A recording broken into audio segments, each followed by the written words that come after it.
Good morning, स्वागत है daily dose current affair में। मैं हूं गौरव मलिक। चलिए चलते हैं आज के इंपॉर्टेंट करंट अफेयर्स की ओर। इससे पहले अगर आपने हमारे चैनल को सब्सक्राइब नहीं किया है तो चैनल को सब्सक्राइब कर लीजिए और साथ ही बेल आइकन को दबा लीजिए ताकि आपको हमारी वीडियो का नोटिफिकेशन मिलता रहे। आज का पहला प्रश्न, अंतर्राष्ट्रीय एल्बिनिज्म यानी कि रंगहीनता जागरूकता दिवस कब मनाया जाता है? तो इसका उत्तर है ए 13 जून। यह दिन प्रतिवर्ष एल्बिनिज्म के बारे में लोगों को जागरूक करने और एल्बिनिज्म से पीड़ित लोगों के मानवाधिकारों के बारे में जागरूकता फैलाने के लिए मनाया जाता है। अब एल्बिनिज्म किसे कहते हैं? जब त्वचा का रंग उड़ जाता है तो उसे एल्बिनिज्म कहा जाता है। अंतर्राष्ट्रीय एल्बिनिज्म जागरूकता दिवस की वर्ष 2020 की थीम है मेड टू शाइन। साल 2000 के मध्य में तंजानिया में एल्बिनिज्म से शिकार लोगों पर कई हिंसक हमले हुए और उनकी हत्याओं की भी खबर आई। ऐसा माना जाता रहा है कि एल्बिनिज्म से पीड़ित लोगों के पास जादुई शक्तियां होती है। साल 2005 में लगभग 70 लोग मारे गए और कई घायल हुए। तब तंजानिया एल्बिनिज्म सोसाइटी और कई गैर सरकारी संगठनों ने उनके अधिकारों की पैरवी की, जिसके बाद 4 मई 2006 में पहली बार एल्बिनो दिवस मनाया गया। लेकिन 13 जून 2015 से इसे आधिकारिक रूप से मनाया जाने लगा है। अब बात करते हैं तंजानिया की। तो तंजानिया की कैपिटल है डोडोमा और उसके प्रेसिडेंट है जॉन मगुफुली और करेंसी है तंजानियन शिलिंग। आज का दूसरा प्रश्न, हाल ही में गुलजार देहलवी का निधन हो गया, वे किस भाषा के कवि थे? तो इसका उत्तर है डी उर्दू। उर्दू शायर पंडित आनंद मोहन जुत्सी उर्फ गुलजार देहलवी का निधन 93 वर्ष की आयु में हो गया। उनकी 5 दिन पहले कोविड-19 रिपोर्ट निगेटिव आई थी। इन्हें शायरी और साहित्य में योगदान के लिए पद्मश्री से भी सम्मानित किया जा चुका है। इन्हें साल 2009 में मीर तकी मीर पुरस्कार से भी सम्मानित किया गया। गुलजार देहलवी के बारे में कहा जाता है कि उन्होंने आज़ादी के आंदोलन में कई जलसों में अपनी शायरी से जोश भरा। जवाहरलाल नेहरू भी उनकी शायरी के मुरीद थे। आज का तीसरा प्रश्न, हाल ही में फीफा द्वारा जारी रिपोर्ट में भारत का कौन सा स्थान है? तो इसका उत्तर है सी 108वां। भारत ने फीफा रैंकिंग में अपना 108वां स्थान बरकरार रखा है। इस सूची में बेल्जियम पहले और विश्व चैंपियन फ्रांस दूसरे स्थान पर है, जबकि ब्राजील तीसरे स्थान पर है। हाल ही में कोरोना वायरस के मद्देनजर फीफा विश्व कप और अंतर्राष्ट्रीय स्तर पर अन्य प्रमुख खेलों के लिए क्वालिफाइंग टूर्नामेंट स्थगित कर दिए गए हैं। अब बात करते हैं फीफा की। तो फीफा के प्रेसिडेंट है जियानी इन्फेंटिनो और फीफा का मुख्यालय है ज्यूरिख, स्विट्जरलैंड में। आज का चौथा प्रश्न, हाल ही में हैदराबाद सिटी पुलिस ने महिलाओं के लिए किस कार्यक्रम की शुरुआत की? तो इसका उत्तर है बी स्त्री। हैदराबाद सिटी पुलिस ने Hyderabad city security council HCSC के साथ मिलकर घरेलू हिंसा और दुर्व्यवहार के शिकार महिलाओं की सहायता करने और उन्हें सशक्त बनाने के लिए स्त्री कार्यक्रम शुरू किया। अब स्त्री की फुल फॉर्म है she triumphs through respect, equality and empowerment. अब बात आती है हैदराबाद की। तो हैदराबाद कैपिटल है तेलंगाना की। यह है मैप में तेलंगाना। तेलंगाना की स्थापना की गई 2 जून 2014 में और इसके राज्यपाल है तमिलिसाई सौंदरराजन और इसके मुख्यमंत्री है के चंद्रशेखर राव। आज का पांचवा प्रश्न, हाल ही में किस राज्य की सरकार ने बाल मजदूरों को शिक्षित करने के लिए बाल श्रमिक विद्या योजना शुरू की है? तो इसका उत्तर है ए उत्तर प्रदेश। यह योजना अंतर्राष्ट्रीय बाल श्रम निषेध दिवस के अवसर पर शुरू की गई। अंतर्राष्ट्रीय बाल श्रम निषेध दिवस 12 जून को मनाया जाता है। इस योजना के तहत सरकार चयनित लड़कों और लड़कियों को क्रमशः 1000 और 1200 रुपए की मासिक वित्तीय सहायता प्रदान करेगी। यदि ये बच्चे कक्षा 8, 9 और 10 पास कर लेते हैं तो प्रत्येक कक्षा पास करने पर 6000 रुपए की अतिरिक्त सहायता दी जाएगी। इसके अलावा इन बच्चों के परिवारों को केंद्र और राज्य सरकार की सभी योजनाओं का लाभ मिलेगा। अब बात करते हैं उत्तर प्रदेश की। तो उत्तर प्रदेश की कैपिटल है लखनऊ। गवर्नर है आनंदीबेन पटेल और चीफ मिनिस्टर है योगी आदित्यनाथ। आज का छठा प्रश्न, हाल ही में यूक्रेन के ओलेकेंडर गाउसडीक ने संन्यास लेने की घोषणा की है, वे किस खेल से संबंधित थे? तो इसका उत्तर है बी बॉक्सिंग। यह है ओलेकेंडर गाउसडीक। ये पूर्व world light heavyweight boxing champion रहे हैं। यह घोषणा उनके मैनेजर एगिस क्लीमस ने की है। इन्होंने 2018 में एडोनिस स्टीवेंसन को हराकर वर्ल्ड बॉक्सिंग चैंपियनशिप खिताब जीता है। इन्होंने 2012 में लाइट हैवीवेट वर्ग में ब्रॉन्ज मेडल जीता है।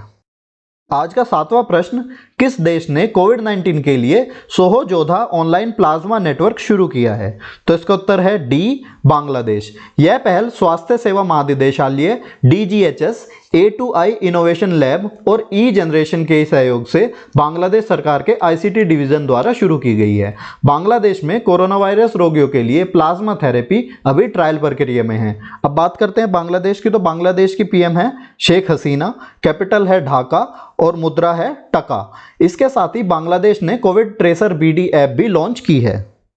आज का 8वां प्रश्न, हाल ही में संयुक्त साइंस कम्युनिकेशन फोरम का गठन किस विभाग द्वारा किया गया? तो इसका उत्तर है बी, विज्ञान और प्रौद्योगिकी विभाग।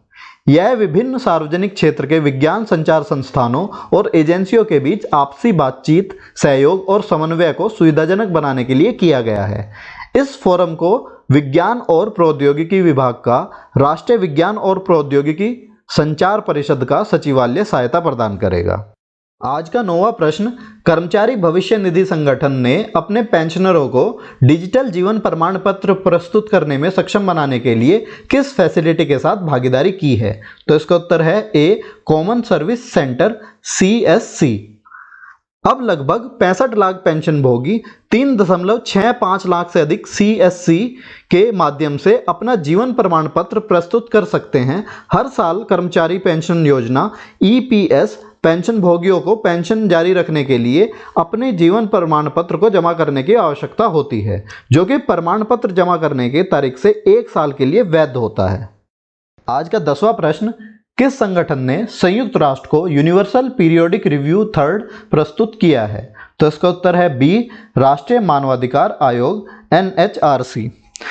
राष्ट्रीय मानवाधिकार आयोग ने देश में मानवाधिकार की स्थिति पर संयुक्त राष्ट्र को एक मध्यावधि रिपोर्ट प्रस्तुत की है।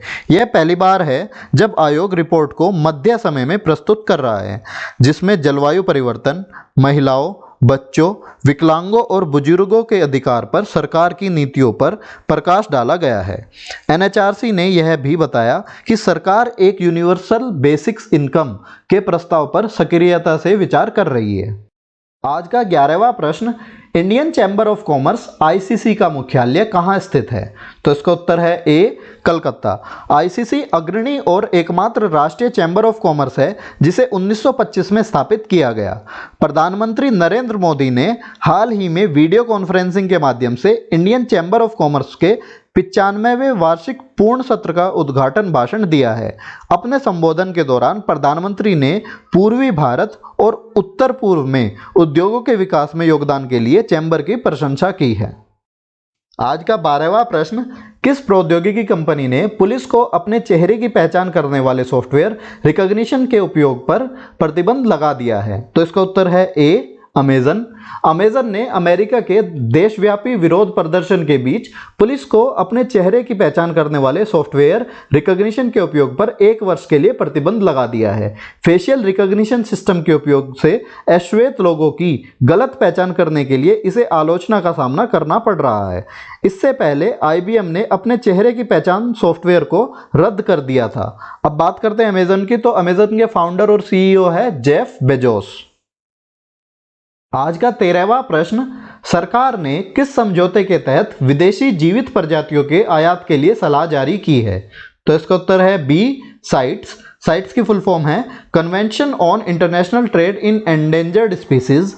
यह सरकारों के बीच एक अंतर्राष्ट्रीय समझौता है। भारत साइट्स का भी हस्ताक्षर करता है। यह सुनिश्चित करता है कि जंगली जानवरों और पौधों के नमूने के अंतर्राष्ट्रीय व्यापार उनके अस्तित्व को खतरे में न डाले। आज का 14वां प्रश्न, हाल ही में किस राज्य में दुनिया का सबसे लंबा प्लेटफॉर्म बनाया जा रहा है? तो इसका उत्तर है ए, कर्नाटक। यह कर्नाटक के हुबली जंक्शन रेलवे स्टेशन पर बनाया जा रहा है। इसकी लंबाई 1400 मीटर और चौड़ाई 10 मीटर होगी। इससे पहले गोरखपुर दुनिया का सबसे लंबा प्लेटफॉर्म था, जिसकी लंबाई 1366 मीटर थी। आज का 15वां प्रश्न, हाल ही में कोविड-19 के रोगियों की सेवा के लिए कोविड-19 वारबोट किस राज्य में विकसित किया गया? तो इसका उत्तर है त्रिपुरा। अब त्रिपुरा की बात करें तो यह है मैप में त्रिपुरा। इसकी कैपिटल है अगरतला, CM है बिप्लब कुमार देव और राज्यपाल है रमेश व्यास। इससे पहले केरल में कर्मीबोट और महाराष्ट्र में कोरोबोट कोविड-19 के रोगियों की सेवा के लिए बनाया जा चुका है। बारी है कल पूछे गए प्रश्न की। कल आपसे पूछा गया था हाल ही में किस राज्य सरकार ने नौकरी पोर्टल लॉन्च किया है, तो इसका उत्तर है बी, पश्चिम बंगाल। अब बारी है आपके लिए प्रश्न की। आपके लिए प्रश्न है हाल ही में फिलीपींस में भारत का राजदूत किसे नियुक्त किया गया है। आपके ऑप्शन है सीबी जॉर्ज, गायत्री कुमार, तरनजीत सिंह संधू, शम्मी एस कुमारन। आप इसका जवाब हमें कमेंट करके जरूर दें और कल की वीडियो में इसका जवाब हमारे द्वारा दिया जाएगा। साथ ही इन करंट अफेयर्स का पीडीएफ लिंक डिस्क्रिप्शन में दिया गया है, आप वहां से डाउनलोड कर सकते हैं। अगर आपको हमारी ये वीडियो हेल्पफुल लगी तो इस वीडियो को लाइक करिए, साथ ही साथ अपने व्हाट्सएप स्टडी ग्रुप में शेयर करिए। अगर आपने अभी तक हमारे चैनल को सब्सक्राइब नहीं किया है तो हमारे चैनल को सब्सक्राइब करिए, साथ ही बेल आइकन दबा लीजिए ताकि आपको हमारी वीडियो का नोटिफिकेशन मिलता रहे।